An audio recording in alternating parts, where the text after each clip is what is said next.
Serial इमली की कहानी के आज रात के एपिसोड की शुरुआत होगी आदित्य के साथ, जो कहेगा कि ये मेरा और मालिनी का पर्सनल मैटर है। मैं उससे बात करूंगा, उसके बाद ही अपनी सच्चाई को उसे बताऊंगा। यहाँ पर अपर्णा से कहता है कि आप लोग मुझे फोर्स नहीं कर सकते। अपर्णा कहती है कि ये मालिनी का भी घर है। आदित्य अपर्णा को आंख दिखाता है और कहता है कि अगर मालिनी का ये घर है और वो मुझे माफ नहीं करेगी, तो अगर वो कहेगी तो वो इस घर में रह सकती है और मैं घर छोड़कर जाने के लिए तैयार हूँ। पंकज कहता है कि तुम्हें मालिनी को कन्विंस करना चाहिए आदित्य, ना कि इस तरीके से बिहेव करना चाहिए। अपर्णा कहती है कि हाँ, ये सही कह रहा है। निशांत भी कहता है आदित्य से कि मालिनी की कंडीशन ठीक नहीं है, तुम अगर सच बताओगे तो उसे और भी ज़्यादा झटका लग सकता है, उसकी हालत और ख़राब हो सकती है। तुम्हें उससे इस बारे में बात नहीं करनी चाहिए, लेकिन तुम वैसे उससे बात ज़रूर करो। आदित्य कहता है कि आप लोग मुझे मत बताइए, वरना मैं घर छोड़कर चला जाऊंगा। उधर निशांत कहता है कि तुम्हारे साथ प्रॉब्लम क्या है, तुम इस तरीके से बात क्यों कर रहे हो। निशांत ऑब्जर्व कर चुका होता है पहले ही इमली और आदित्य के बीच की करीबी, और वो सोचने लगता है तभी मुझे ऐसा फील होता है कि मालिनी के अलावा आदित्य के दिल में कोई और तो नहीं। उधर मालिनी देव और उसकी दादी माँ से पूछेगी कि आप लोग त्रिपाठी हाउस क्यों गए थे। एज अ फैमिली मेम्बर और वो लोग भी तो हमसे बात करने आ सकते थे।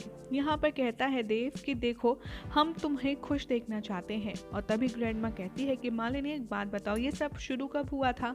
मालिनी कहती है कि जब आदित्य का किडनैप हुआ था तभी इमली ने भी घर छोड़ दिया था। मालिनी कहती है कि आदित्य फिर ट्रिप पर गए थे और जब से वो ट्रिप से वापस लौट कर आए हैं, आदित्य का बिहेव पूरी तरीके से चेंज हो चुका है। वो हर छोटी छोटी बात पर गुस्सा करते हैं, मुझसे लड़ाई करते हैं। मालिनी को यहाँ पर फ्लैशबैक आते हैं। वो सोचती है कि कैसे कुछ पिछले दिनों में आदित्य सिर्फ और सिर्फ इमली के साथ ही खुश होते हैं। मालिनी ये सोच सोच कर परेशान हो जाती है। उसके बाद वो ऑब्जर्व करने की कोशिश करती है कि आदित्य इमली का बहुत ख्याल भी रखते हैं। आदित्य इमली को देखकर खुश हो जाते हैं और किसी से उन्हें कोई मतलब नहीं। तभी देव कहता है ये सब कुछ इसलिए हो रहा है क्योंकि तुमने अपनी माँ की बातों को ज़्यादा सीरियसली ले लिया है, उसी ने तुम्हारे दिमाग में शक का बीज डाल दिया है। मालिनी कहती है कि लेकिन हम सच को ज़्यादा दिन तक नज़रअंदाज नहीं कर सकते। तभी वो कहती है कि अब मुझे मेरे सारे सवालों के जवाब मिल रहे हैं कि आखिर आदित्य के इस बिहेव के चेंज होने का रीज़न क्या है। इमली ही है वो मेन रीज़न जो आदित्य के दिल में, उनके बिहेवियर में चेंजेस लाई है। मालिनी सोचती है कि आदित्य शायद मेरे साथ रिश्ता तोड़ना चाहता है सिर्फ और सिर्फ इमली के लिए, और वो ये सोचकर काफ़ी ज़्यादा परेशान हो जाती है। देव कहता है अपनी माँ को कि अनु ही है इन सब के जिम्मेदार।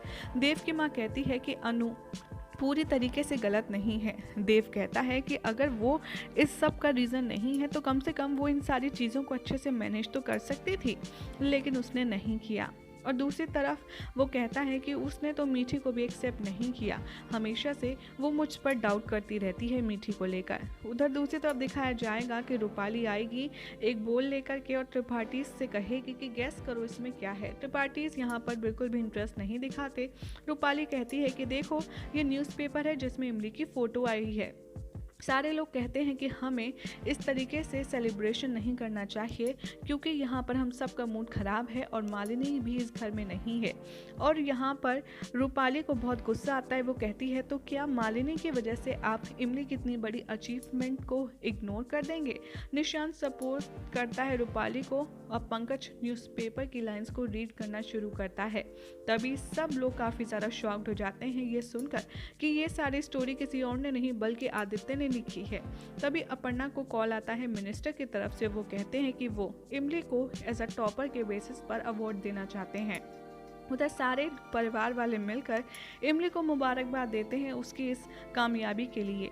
इमली कहती है कि मैंने अब तक किसी से बात नहीं की है और स्पेशली मालिनी दीदी से तो इस बारे में बात करी ही नहीं है। आदित्य कहता है कि मालिनी का नहीं, आज तुम्हारा दिन है। लेकिन इमली सोचती है कि मुझे तो मालिनी दीदी की ज़्यादा फिक्र है।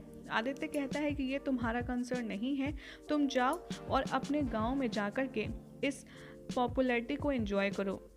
आज तुम्हारा दिन है, इसीलिए तुम एंजॉय करो।